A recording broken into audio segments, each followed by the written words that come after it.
A very good morning, dear children. Today we are going to start with chapter 12, Introduction to Acid and Base. First, let's see what is an acid. You must have come across a lot of substances like lemon, tamarind, vinegar, amla like substances which have sour taste. The substance which gives this sour taste to materials is called as acid. There are acids that are present in plants and animals. The acids that are present in foodstuffs, they are called as natural acids or carbonic acids.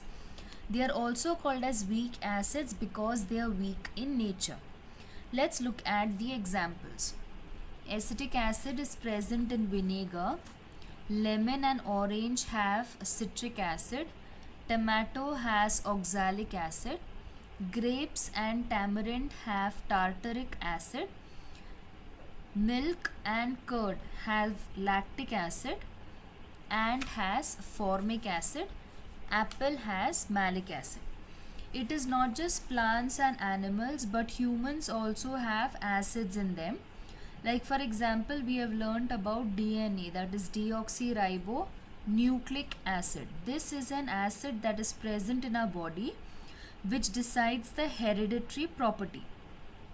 Proteins are also a part of our body cells and they are made up of amino acids. Fat is present in our body and it is formed by fatty acids. So acids play important role and they are present in all living organisms. These, as I told you, they are weak acids. We even have acids which are strong in nature. You have heard of hydrochloric acid, that is HCl, sulfuric acid, that is H2SO4, and nitric acid, that is HNO3. These are strong acids, or they are also called as mineral acids. They cause inflammation. What does that mean? The skin gets burnt when this concentrated solution falls on the skin. Similarly, if their vapor is inhaled, it can also prove to be harmful to health. However, these concentrated acids, they can be diluted or they can be made weak. How do you do that? If in case water is added in concentrated acids, they can be made dilute. Or if water is added in strong acids, they can be made weak. However, when concentrated sulfuric acid, that is concentrated H2SO4, if you want to dilute it, the water should be added little by little with constant stirring or mixing of the solution. Why is this needed? Is because whenever water is added into concentrated sulfuric acid, at that time a large amount of heat is generated. If water is added in higher concentrations or in large amount, the heat that is produced will be enormous and it can cause explosion. So that is why, to avoid it, water has to be added little by little with constant stirring of the solution. So what exactly is an acid? An acid is nothing but it is a substance which has hydrogen ion as the main constituent in it. So here in this image, if you see, H plus is written in larger concentration, which means that this is an acid. Acids normally react with metal to give rise to hydrogen gas. So here in the test tube, the liquid that you see is the acid and the sheet that you see is the metal. The bubbles that you see coming out is actually hydrogen gas. But how do you prove that the gas coming out is hydrogen? For this, there are two tests which can be done. Hydrogen is a flammable gas. So the minute it comes in contact with fire, it gets ignited. So if I hold a matchstick in front of or matchstick on the mouth of the test tube that generates hydrogen gas, the mouth of the test tube will show the presence of fire, as you can see in this slide. So this is one method of testing whether the gas generated is hydrogen gas. The second reaction that is shown by acids are, acids will react with carbonates and liberate carbon dioxide gas. Here we are reacting vinegar. Vinegar is reacting with carbonate. Normally when acid reacts with carbonates, there are effervescence seen. What are effervescence? This quick formation of the bubbles that you see in this slide is called as effervescence. So effervescence are normally seen and the gas liberated is carbon dioxide. Now how do you test whether the gas is carbon dioxide? Again, two methods are there. First is you have to hold a lighted matchstick near the test tube. When you hold it near, if it is carbon dioxide, the fire will be put off. If it goes off, if the fire goes off, means that the gas liberated is carbon dioxide, because we know carbon dioxide does not support burning. Second one, here what you're doing is, if you look at the left hand side, you have a test tube which has the reaction going on. That is, in the test tube you have an acid and a carbonate reacting. In the test tube you have, obviously carbon dioxide is going to be released.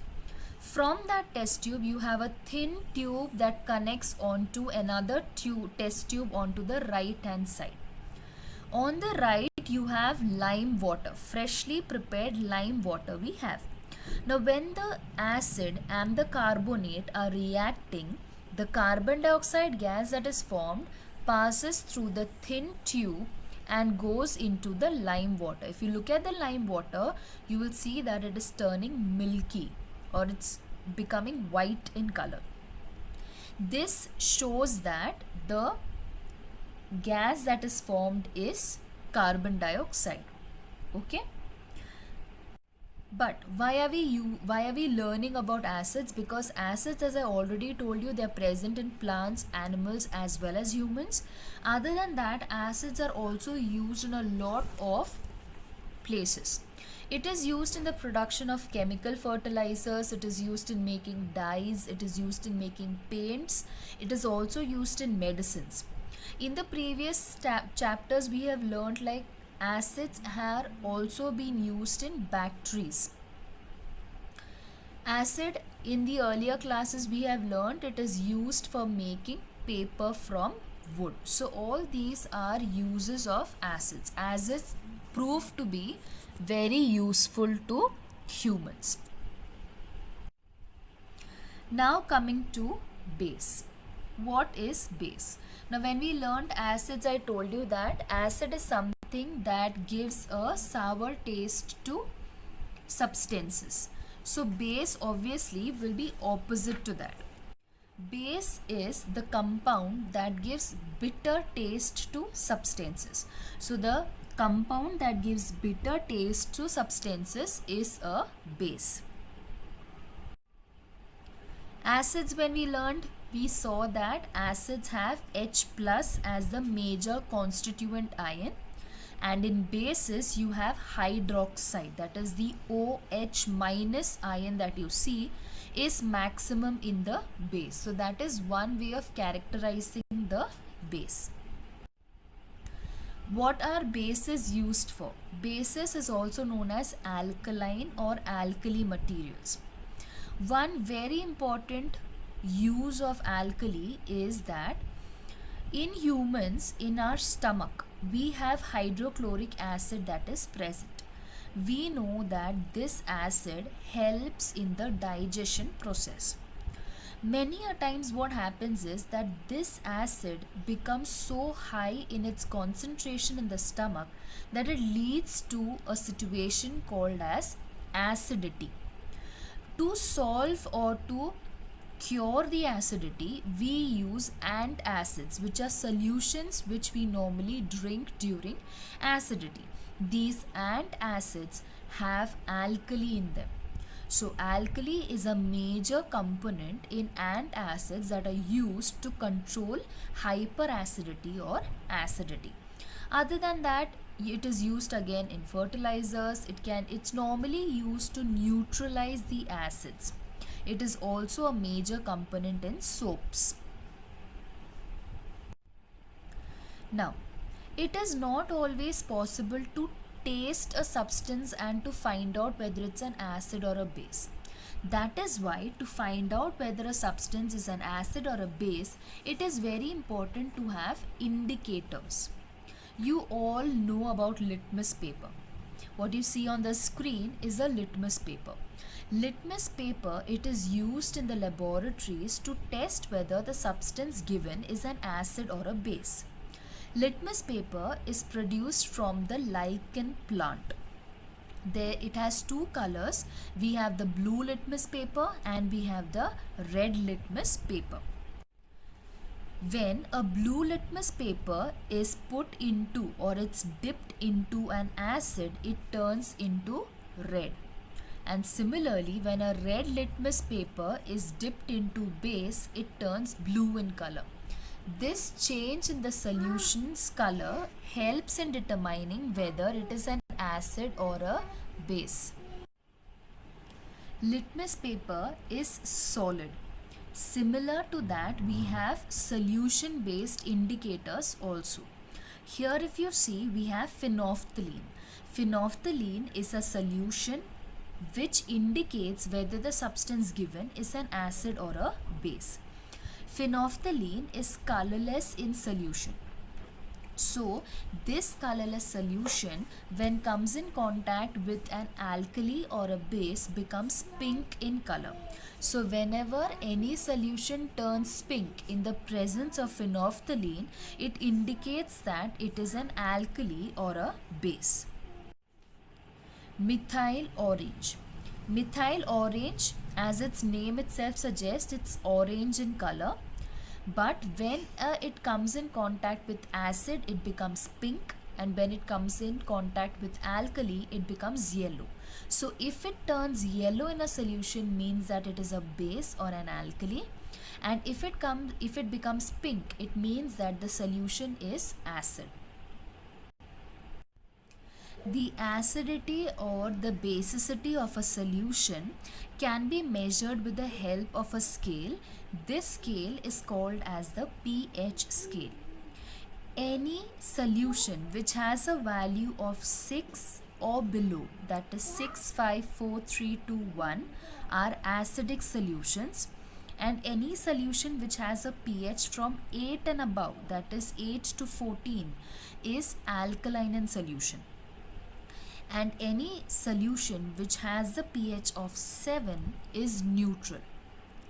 Indicators normally which we have seen till now only tell us whether the solution is acidic or basic. It will never tell you the pH value. However, there are indicators called as universal indicators which have a different color for every single pH. So here these are 7 solutions which have been added with universal indicator. So the first 3 show you that they are acidic, but along with telling you that it's an acid, it also gives you an idea about the pH. The fourth test tube is neutral, and the last 3 are alkaline. So it does not only tell you that it is basic, but it also gives you an idea about the pH value of the solution. It is not possible to have indicators everywhere. Indicators like litmus paper, methyl orange, phenolphthalein will be easily available in the laboratory, but not at home. However, indicators can easily be made at home with the domestic substances. As you can see, you can make indicators at home that are natural indicators can be made with hibiscus flower, rose petals, turmeric or red cabbage. For making a natural indicator at home, what you normally do is you have to rub the hibiscus petals onto a white filter paper or a chart paper. Similarly, you have to do it with the rose petals also. Rub the rose petals onto a filter paper or onto a chart paper. For turmeric, apply the turmeric paste on the paper, allow it to dry, and use that paper as a natural indicator. When it comes to you making a natural indicator from red cabbage, the leaves of the red cabbage is boiled in water first. So what happens is that the entire color of the cabbage, it gets extracted into the water. So the water becomes red in color. This water can directly be used as an indicator, or papers can be dipped into the solution. The papers can be dried, and then the papers can be used as indicator papers. So this is how natural indicators can be made at home. We learned a lot about acids and bases, but what will happen if you mix an acid and a base? Here if you see, you have on the left HCl. Now here it's an indication. You have H, so it is an acid. If you look on the right hand side, you have NaOH. Here again it's an indication. You have OH, which means it is a base. So we have hydrochloric acid, that is HCl, and we have sodium hydroxide, that is a base. When HCl reacts with NaOH, you get water and salt, that is you get H2O and NaCl. This is what we get. NaCl is nothing but salt or sodium chloride, and H2O is water. This is called as neutralization reaction. Why is it called neutralization? Because if you have any substance which does not have H, which does not have OH, can be considered to be a salt. Here NaCl does not have H, does not have OH, so can be considered as being a salt. So whenever an acid reacts with a base, it will always give you salt and water. This reaction, where acid reacts with base to give salt and water, is called as the neutralization reaction. This is the same concept used during consumption of antacids for treating acidity. So this is how an acid reacts with base to form salt and water. So till now what we have learnt is acids are sour in taste and turn blue litmus red. Bases are bitter in taste and turn red litmus blue. We have learned acids react with metals to produce hydrogen and also react with carbonates to release carbon dioxide. Bases typically are slippery to touch. I hope this lesson is clear to you. Thank you.